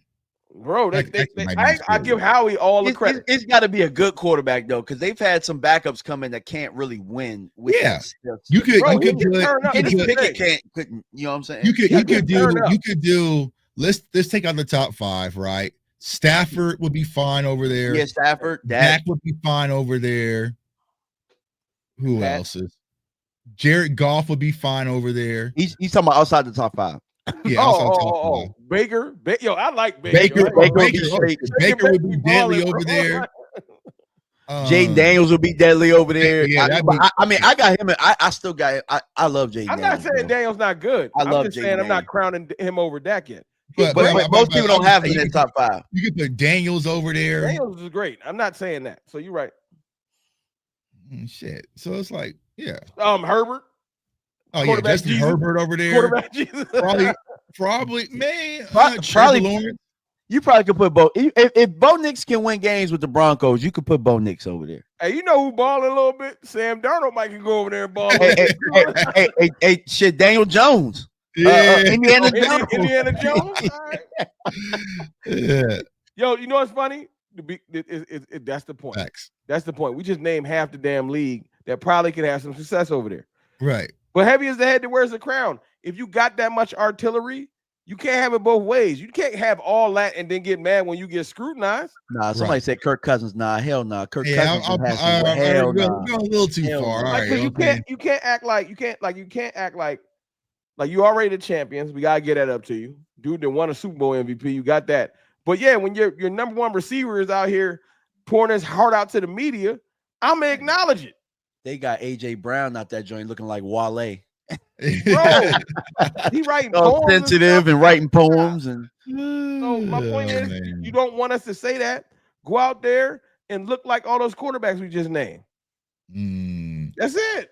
But they were good quarterbacks though. We ain't named them. Like I have to draw the line to some people. Yeah, I ain't saying like Michael Penix or something. Yeah, but what quarterback you know gonna have a whole half where you don't complete a pass? CJ Stroud too. Like that's my point, DMV and Tuck. Like people be like, you hating on Hurts, bro. What quarterback has the comfort of I can not complete a pass this whole half and we still gonna win? But I'm about to say, bro, he used to do that at Alabama, like on the biggest stage in the SEC. He would not, bro. He could not throw. He couldn't throw. I'm not saying he can't throw. I'm saying he just didn't though. He didn't complete a pass. He couldn't throw until he got to Oklahoma. That's how bad it was at Alabama. I didn't see him in the Super Bowl get wild busy. So it's in there, but he's so afraid to throw an interception, he don't let it go. He don't throw tight window passes. He be like, you better be running 6 yards open. Well, and that's what I'm trying to explain. I hate that we kind of pivoted to them, but it's like whatever. That is the game plan to beat them is try to make their quarterback a passer, bro. You see what I'm saying? Like make him pass. Yeah. Keep him in the pocket, right? Stop the run and make him beat us. When you got 2-6 back there, that shit hard as hell to do. Yeah, that's what I'm saying. Yeah. I mean, 2-6 ain't even getting busy like that this year. You know how I troll a lot with the Eagles, right? Go back and check my tweets. I ain't said nothing about him because I'm waiting. I'm like, nah. As soon as I say something about him, he's going on for 300. So I'm just, they got that easy ass schedule about to come up here in the second. I don't want to. Yeah, that's what I'm saying. I don't want to rev him up. All right, so look at the injury report that we have here. Tyler Booker did not participate. I think I'm on that joint. Malik Hooker, CeeDee Lamb, Miles Sanders, Tyler Smith. Fuck. Hold on. If Blue can't get on the field this week, Sanders Turpin. And Turpin hurt. Dog, if Blue can't get on the field, you might as well wrap it up, bro. IR that dude. Don't your back hurt? Yeah. So then you have Kalen Carson, who's activated. Diggs limited. Mingo activated. Murray, About Deron the Simi Bland. Fuhoku blue. Remember, Simi was on that IR. Yeah, your ankle hurt, don't it? It don't. It do. Okay. Hey, Yeah. they might as well, if they can't get blue on the field, they should have just cut him, dog. Because I think you could have made him practice squad. Because I mean, hell, if y'all cut him, like, and he did dummy like everybody think, not dummy, but you know what I'm saying, like he's not mature like everybody else say he is, then you could have got him back probably more. I just want us to go get another back, man. Incredible. It's okay to go get a veteran back. Because even with Deuce still scrapped his way his rookie season on special teams. You know what I'm saying? Like, come on, dog. Hey, I Deuce don't still in know. Denver? I gotta Yeah, look it up. I think he got activated last week. I'm happy for Deuce. I know we ain't supposed to. I don't Shout care. out to Deuce, bro. Dude, Yeah, he he had a getting hell of a burned. camp That's for the- us, run. too. That's the RJ That's Harvey what I'm show right now, Deuce. You know what I'm saying? Well, no, I'm just saying, like, I know Sean Payton likes Sproles, so he probably Right. said, I got the exact job for you. Like, I'm happy where Which he you at. thought would have been Brian Schottenheimer's thing because his dad coached Darren Sproles, and that was the whole conversation. But it's just like, I don't know. I ain't know that. Mm-hmm. Yeah. So I just know this. Javonte Williams, salute to you. I'm happy for what you've done because, you know what I'm saying, it is surprising to me. But to DMV's point earlier, please don't just run him into the earth. Please get him a little bit of reprieve so he can last into, because the way he run, I love it.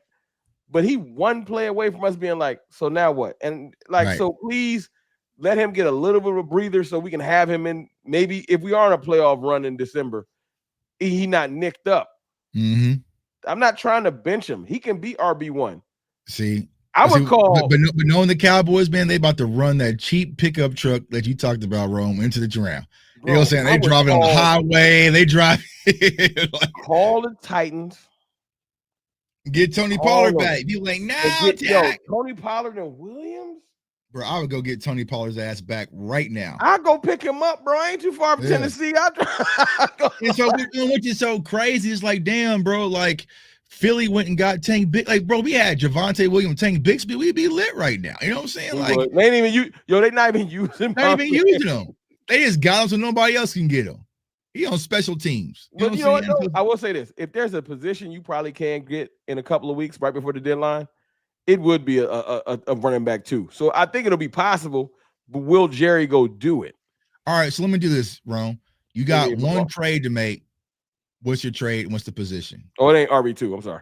It's probably edge. Edge. I like what Clowney came in and did and stuff like that.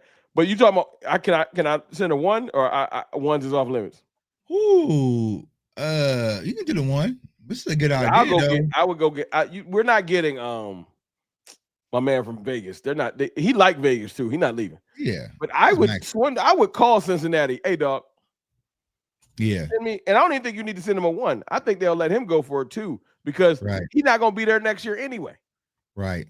He on a 1 year, so they'll take whatever they can get for Hendrickson. And I know he old, but he can come be our Brandon Graham. Come be an old pass rusher that can give me 8 sacks. Right. Yeah. I think somebody Cowboys fan Mayfield. So there's a couple moves, right? Like that you could do. Like if I were to use a one, I think I would try and go get a safety. I think you got to get somebody. Who you want though? Huh? I don't know. I think that some people talked about Simmons. Like I think at Caleb down. You could get him for free though. He on the block. Yeah, he's just out there. Yeah, I'm just saying. I probably would go get Simmons. You gotta get somebody that's going to make the quarterback think. But if I were to do the running back route, I don't think you got to go get like if you went and you want to make a splash, go get Kamara. You know what I'm saying? Because the Saints look like they're going into no man's land. But somebody said Nick Chubbs and Williams unstoppable. I think Woody Marks is starting to go off with the Texans. So when Mixon comes back, which I think is soon, you could possibly give away like a mid-round for a Chubb. You just need somebody that's a change of pace. You need somebody that's going to protect the quarterback, that knows what they're doing, that you can lean on a physical attack because the offensive line is playing very well right now. You know what really help? If our GM drafted the right damn running back and he would be on the field already, that would really help right now. Yeah, I mean, if you think about it, look, you had so many running backs in this class, yo. You could have drafted the right one and he could already be playing. You could have young and old, but instead you drafted somebody that can't even get on the field. I mean, you didn't have to draft Rebel. You really could have got Caleb.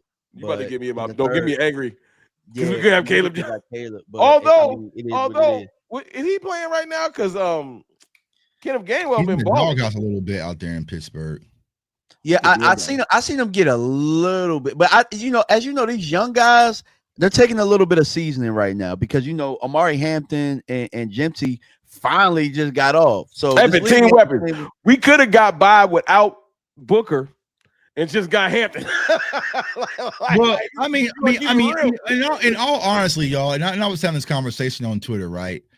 I don't think the Cowboys had strong feelings about this Micah thing until Donovan and Ezekiel Raku fell in their lap. Yep.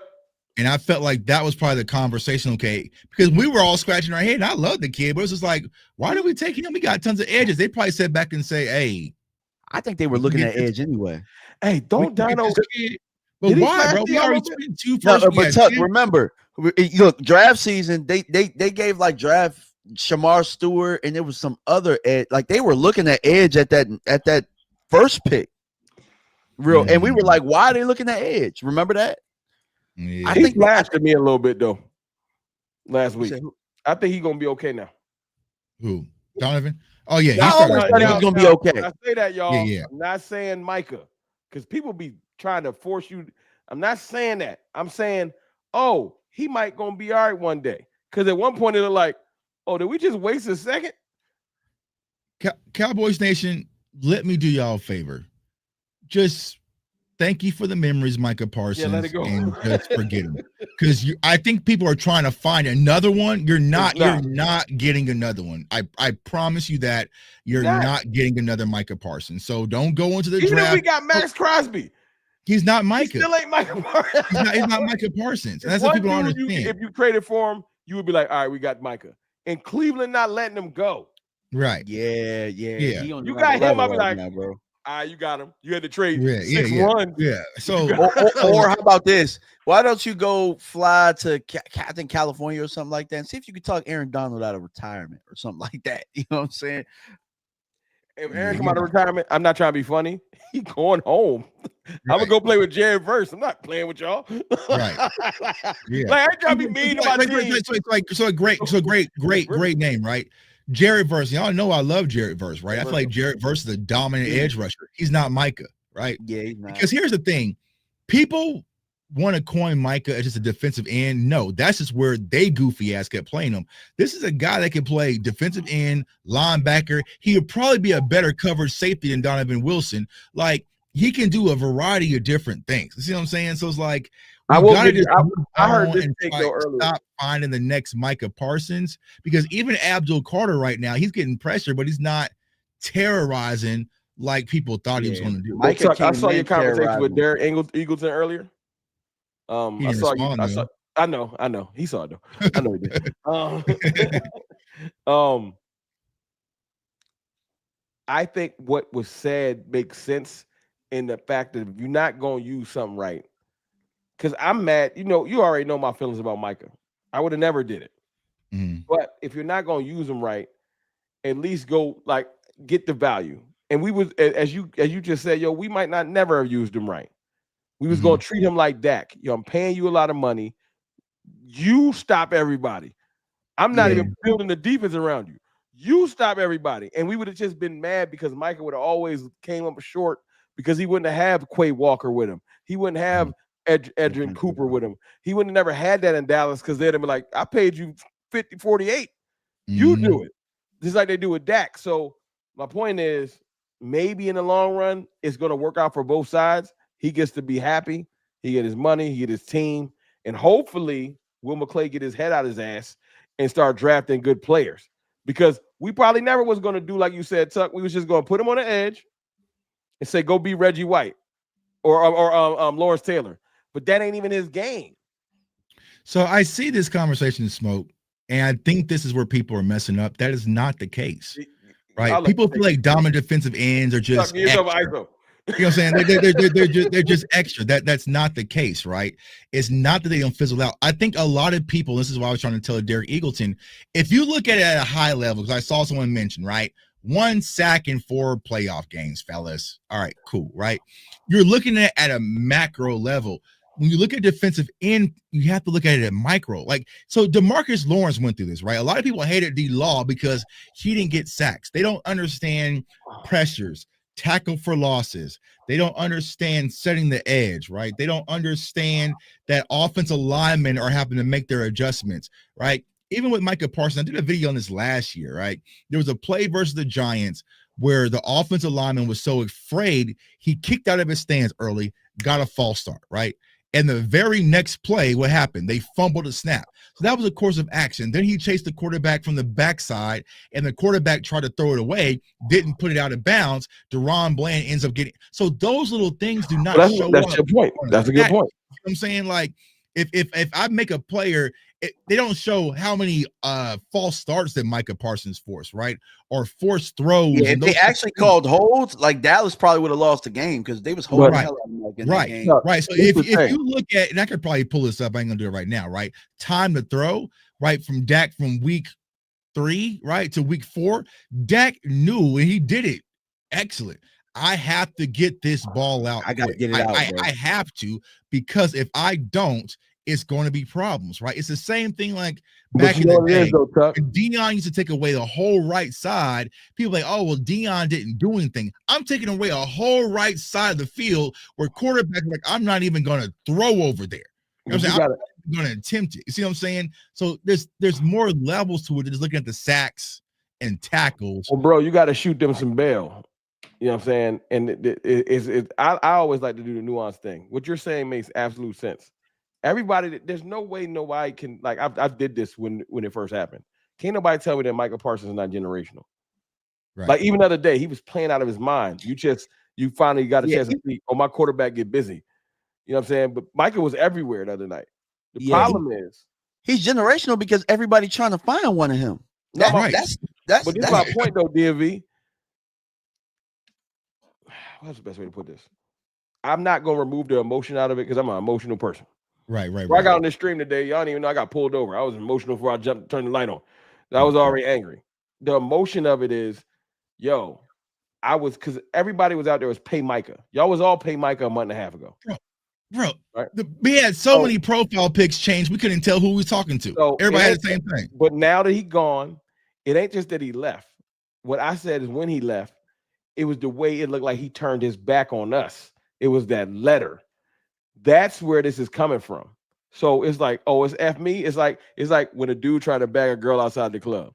Hey, sweetheart, you bad, all this extra stuff. She say, nah, then you hear F you B. You ain't cute anyway. So it's like, we all love Micah. But when Micah threw that Green Bay joint on, it was like, yeah, man, these facilities look way better than Dallas's. Of course. We got scorned. So everybody's just like, you know what? You ain't not show up in the playoffs anyway. Oh, now you mad at me. Yeah, I know. When you was arguing that for 4 years, you was arguing that same thing for 4 years. Now you mad at me though. You mad? And the other day, they felt we gotta be real. We felt vindicated. It's like, but we ain't at least we ain't lose. Right. Right. Hey, we ain't win, but we ain't lose. And it is what it. I'm glad that thing is behind us because that joint been on our shoulder since it happened. We knew that game was coming. Right. Yeah. I mean, because we'll do the same thing. Let's say if Dak goes to the Steelers, right? It'll be, he never won anything in the playoffs anyway. Like we'll start lying, right? So I get they're gonna do that to Trey. They're gonna do that to Trey when he leaves. They're calling Thomas right now. They emotional. Yeah. So I understand it. You know what I'm saying? So it's like, I understand it, but it's like, bro, we got to get to the point where it's like, all right, let's get back to football. And there's no way you can tell me that Micah Parsons wasn't an impact player. If he so, ball this week, bro. Well, actually, you know what? Let's just do this on the live, right? Yeah, I was gonna say one time, bro, he beat Guyton like 2 times in a row. Dak got that joint out by the grace of God, bro. Because if Dak didn't get it out, Dak just this is where like people Dak trash. Nah, bro, he was playing. I don't know. He woke up in his zone that day because Micah was getting there in like a second. Just 2 months ago. Yeah, man, it was there.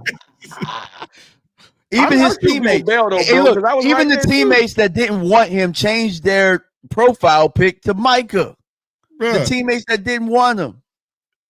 It's unfortunate, bro. All you got to do is type in the hashtag. But he gone though. It is what it is. Now, and he wasn't worth the money. He's not really no impact player. He only show up. I ain't gonna lie though. I say this though. I wouldn't have paid. I ain't giving him 48 or what he make? He making quarterback money now. 47. But apparently, according to Nick Heatman, they offered him 46. So like, For real? it's like, which is it? Did you Okay, want once him you or get would to you gonna 46, offer him it's 46? out of my hands.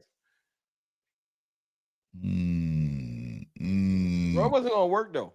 When you get to the point where, bro, Jerry said it the other day. If you listen to the interview from yesterday, Jerry said, "This is where you hear it got personal." You know what broke this whole thing? Since we putting this to bed right now, you know what broke it? It was that letter, yo. That letter when he said, "I no longer want to be a Cowboy." He said, "I don't want to talk to you no more." Jerry was. You can hear. Go listen to that joint if y'all want to hear the pain in his voice. He said, "Micah said stop calling him." So nah, he just using that as leverage, bro. Bro, he sounded hurt. Micah gave him what he wanted. Micah did was what TJ Watt and Myles Garrett did. They both did the same thing. No, I said I know what Micah was doing. I said Jerry was hurt behind it.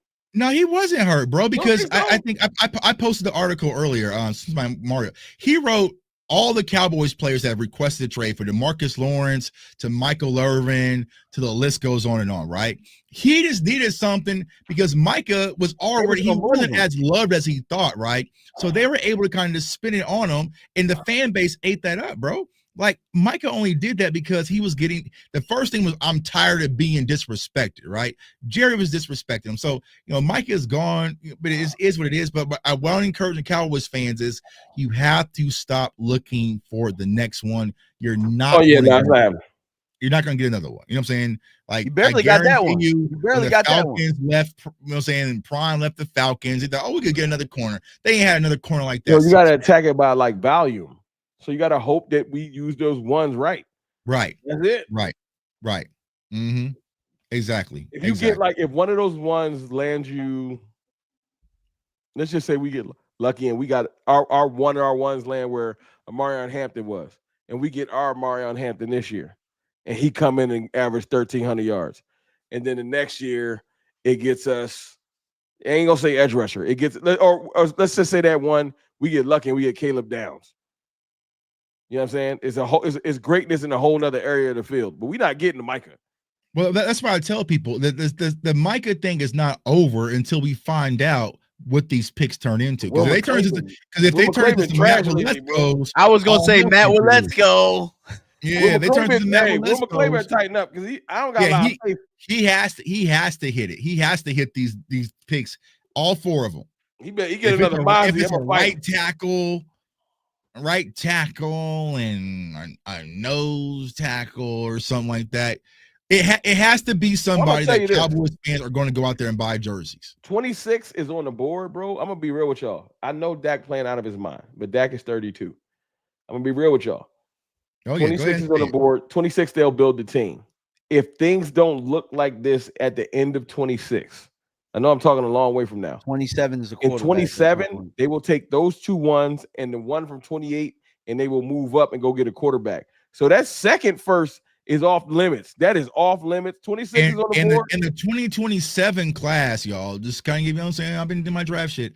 This year's draft isn't sexy exciting, to be honest with y'all. You got 3 defensive players, maybe 4 if you want to push a little bit. When it comes to Avian Terrell out of Clemson, cornerback, right? So you're probably looking at 4 guys that'll be like, okay, but it's not splashy. The 2027, that's the Jeremiah Smith. That will be the Arch Manning. That's going to be chaotic, right? That's I'm a Texans fan, but I don't know if I want Arch right now. You got to tighten up. He'll be right. He'll be right. But I have a guarantee you that one of these picks from this draft will be, for this Micah trade, will be used for a quarterback. That's my point. Like, I know people don't want to hear it. Like, I'm the biggest Dak fan, but you don't trade in your Ferrari, get some gold chips for a definitive. No matter what, I can move up, because if you got 3 ones, you can move up. So one extra first round pick gives you, I could trade my first from the next year. Now I got 3 ones, right? And you could that's a bargaining chip. So the Cowboys have if Dak don't work out, because by that time, you're talking about 2 years from now, Dak will have 1 more year left. Right. They will be willing to trade up and get somebody. I don't know who it is. That's a whole nother conversation.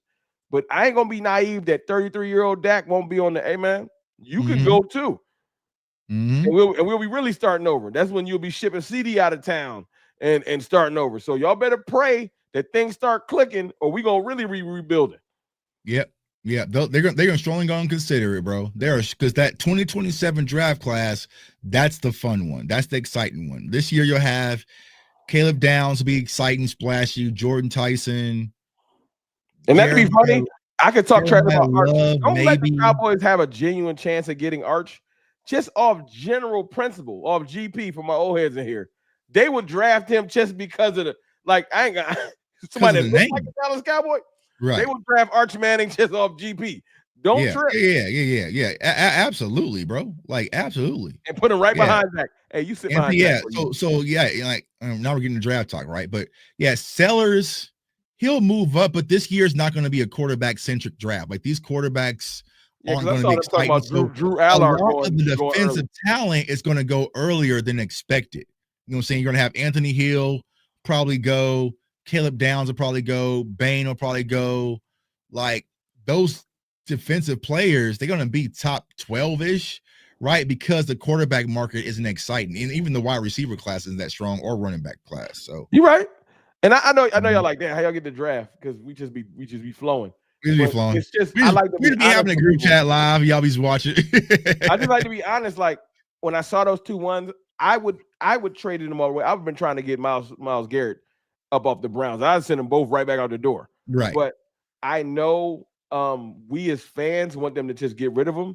Them things is gold bars. They are not. You got to rip them ones out of Jerry's cold dead hands. Knock on wood. You might get rid of a 2. You get rid of a 2 or 3. That's my point. They gonna say them ones because that's if your franchise looks really bad in a year and a half. Let's just say things don't work out. What's the best way to get juice back in your franchise? Look at the Giants. Right. The Giants. Yo, I don't even know if Jackson Dart gonna be good really. But one game, Giants fans is moving around with their chest out. I'm like, hey, y'all relax. No, you can't. Bro. That's the business of it, right? Create a problem, draft a solution. You see what I'm saying? So everyone, oh man, we don't. Oh, we need a salesman, bro. Max Crosby. So everyone's in panic mode, and then no matter who we draft defensively, oh, we back. We got the next. You know what I'm saying? Hopefully, no, imagine the quarterback. If Dak's, let's just say, struggling. This is all hypothetical, and we draft whoever the quarterback is in the first. 78, 90% of the fan base is gonna be like, we back. Right. No matter what our defense look like, no matter what's going on, like, we back. Right. So that's why Jerry's gonna hold on to that. That's his get out of jail free card. Was that from Monopoly? Right. Yeah, as long as he hold on to that, then he got everybody's heart. You know what I'm saying? He do. Because look, when we look, hey Tuck, I'm about to be selfish. I was joking about that the PFF, but yo, when I went on there, having 2 firsts was lit. I was like, oh, it's fun. Here's what I tell people, bro. The tie is not going to screw us until draft season. That's when it's going to push Green Bay back. It's going to push us back. Watch, I guarantee. But yeah, man. I mean, Green Bay pass around and get us in the early 20s. I'm gonna be in heaven the whole.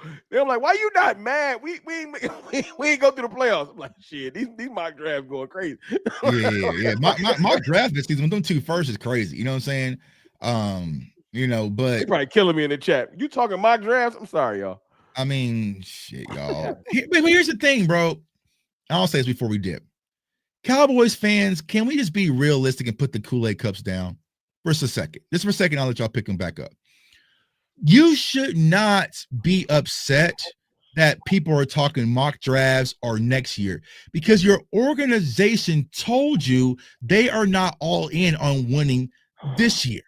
They've been telling you that, and all the moves they made this offseason was not about winning this year. When Jerry Jones said they had no intention of trading Micah Parsons prior to the draft, well, if you wanted to win this year, imagine we would have traded Micah before the draft and had these 4 first-round picks, and you could have got Amari Hampton, Abdul Carter, Tyler Booker, all sorts of shit, Travis Hunter. Like, they was not making decisions to win this year. So I don't understand why people get upset. It's like, oh, y'all already focused on next year. They're already focused on next year, y'all. Yeah, they do both. They dip their toe And we know it. Y'all know Yeah. y'all owner. They dip their toe on both. Like right now, this is the game that's being played. This all ties back together. Like I know it's like this is the game that's being played. The Cowboys is like, how good are we? Like in their little star room, how good are we really? Because we got like 4 games where it's like 2 games is like okay, and 2 games is like I don't know. So they're like, okay, like I said, the next 2 games, are we good enough? Because if we do show some fight, maybe they do make a lower tier trade. You know, like when we got Hankins, Jonathan Hankins, that right? type of trade to add to this team. Maybe they do go get a Justin Simmons or something. Like, you know what? I'll push a little chips. This year look decent. If we struggle, y'all, they gonna pull back to Right. like so. Right. It all do matter because if the players on the field want some help, y'all got to go earn it.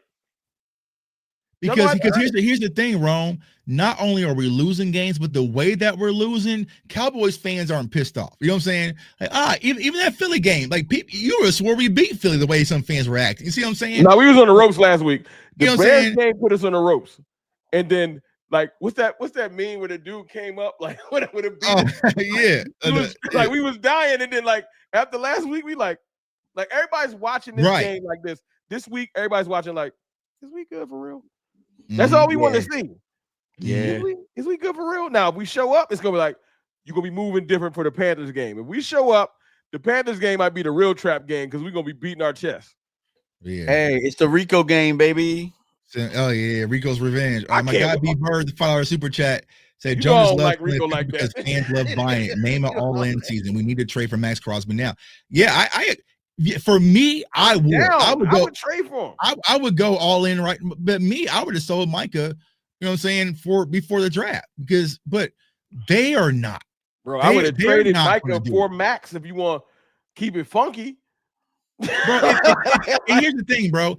If you really cared about building, I would have sent Micah's ass to Tennessee, right? I would have sent him to one of these trash. Bro, you know who would have took him? Exactly, because you knew that them number ones was gonna come back. And number ones were gonna hit, bro. Honestly, that's what Howie been doing. Howie been sending a player and getting them picks. The Saints and shit, like all sorts of If you was worried about this year, you would have called Cleveland. Hey, question: where's Hassan Reddick at? He's in Tampa, ain't he? Oh, yeah, Tampa. He all right down there. He okay. He ain't killing it, but he all right down there. I'm pretty sure they got more back from trading than they would if they would have held on. Now they actually messed that up because Bryce Huff is well, he back okay in San Fran, but it ain't work out like they wanted it to. But that's my thing with Howie. Bro, Howie will go after Bryce Huff and pay this man. Paid him and realize I messed up and they'll fix it. Yeah, and then he'll go fix it, and then now all of a sudden it don't matter because they won the Super Bowl. He was on their team. Bryce Huff would still be a Cowboy. Struggling. Starting. I paid you. You better figure it out. Yeah, you better figure it out. Or coaches, you better figure out how to use him. You better play him. That's what's happening right now. Yeah, they still won't let Mozzie go, bro. They gonna hold him to Mozzie just for dear life. You know what I'm saying? So it's just I feel bad for him, like DMV said. Just let him go develop somewhere else. He might become somebody. That's Will McClay fault. That's on him. You know I what I'm agree. saying? That's Will McClay pick. Pass rush getting better. We got patience. It's the fickle fans that just like I saw Ezraku flash a little bit. I saw him get washed in a running play. I also saw him make a dominant edge play. I'm like, oh, he coming along, but our fans want him to be Micah. Right. That's why I'm glad he didn't pick 11. If he'd have picked 11, set improper expectations on these kids, right? Jalen Tolbert had to be Mari Cooper, right? Like, Jonathan got to be Micah. Like, they're not going to be that. Let them be themselves. Just like Jadon Blue. All this Jadon Blue talk. He come in and get 30 yards. Y'all gonna kill him. Right. They was trying to kill Ashton Genty. Right. Yeah. He come in. Let's just say he comes in and he gets 6 carries for 17. Jadon Blue ain't like that. I'm like, see, y'all already throwing away. He just got on the field. Right. You know what I'm saying? Right. But that's our culture, bro. You know we ain't got no patience. Yeah, we ain't got no patience, dog. Well, hey, man, we appreciate y'all for tuning in, man. Everybody in the chat, man, we appreciate y'all got all the super chats, man. Like the content, share the content, let everybody know live. We're gonna do this more, you know what I'm saying? It ain't done. You know what I'm saying? We're gonna do it some more. I'll be out of town next week, but we probably can still run it. My dog Rome, man, everybody for seeing you first time. Everybody know they can find you, bro. Hey man, it's CFT. You can find me on YouTube, Cowboys Fan Talk, Cowboys _Fan Talk on Twitter. And I got other apps, but I got to do better, like Tuck be telling me. He's dormant over there. I'm sorry. DMV, my dog. Let everybody know they can find you, bro. Hey, y'all can find me at DMV Fanatic on all platforms. On X though, it's DMV Fanatic 1, and I'm just releasing the Javonte Williams film session in 2 minutes. So I tried to put the link in all of our chats. So man, if y'all want to go see how the offensive line right now. Yeah, if y'all want to see how the offensive line, how the coaching and stuff like that, the scheme, man, look, it's a lot to unpack, but go check it out. Yeah, facts. And Appreciate for those y'all. of you seeing me, CFO Sports, man, come on through. Doing a lot of Cowboys talk, but a lot of NFL talk as well, college football, doing some draft prospects. I'm kind of slow rolling that out because they haven't played enough games. So I want to be like, oh yeah, this is my number one guy, even though I already know who my number one guy is, right? And then follow me on all social media platforms at JTuck151. Follow me on TikTok. I've been doing periodic morning lives on there. Shoot the Cowboys TikTok out there, just answering live questions. I'm still trying to figure out the app, doing that there. And then, yeah, man. So we appreciate y'all, Cowboys Nation, as always, for supporting us here at Cover 3. Like I said, we're not done. We got a lot of work to do. We're going to try to figure this thing on out and hopefully find a way to win this year, because I know I'm like a lot of y'all. I'm sick and tired of being losing and just being mediocre. I want that success, especially seeing what's going on in their vision. So we're going to try to get it, man. So it's your boy, J Tuck, CFT, DMV, and we are Cover 3, and we are out. Peace. Today's video is brought to you by Sleeper. So you think you know football, huh? Okay, let's turn your football knowledge into real money. Download the Sleeper app, the ultimate fantasy app that can turn game day into payday. Just download the Sleeper app and pick more or less on your favorite players. With more stats than any other daily fantasy app, just choose 2 or more of your favorite players from pregame or live stats. Pick more or less from predicted stats, and you can win up to 1,000 times your money if your pick wins. So use the promo code CFO and you'll get up to $100 match on your first deposit. So download Sleeper now and let's get this money, gang.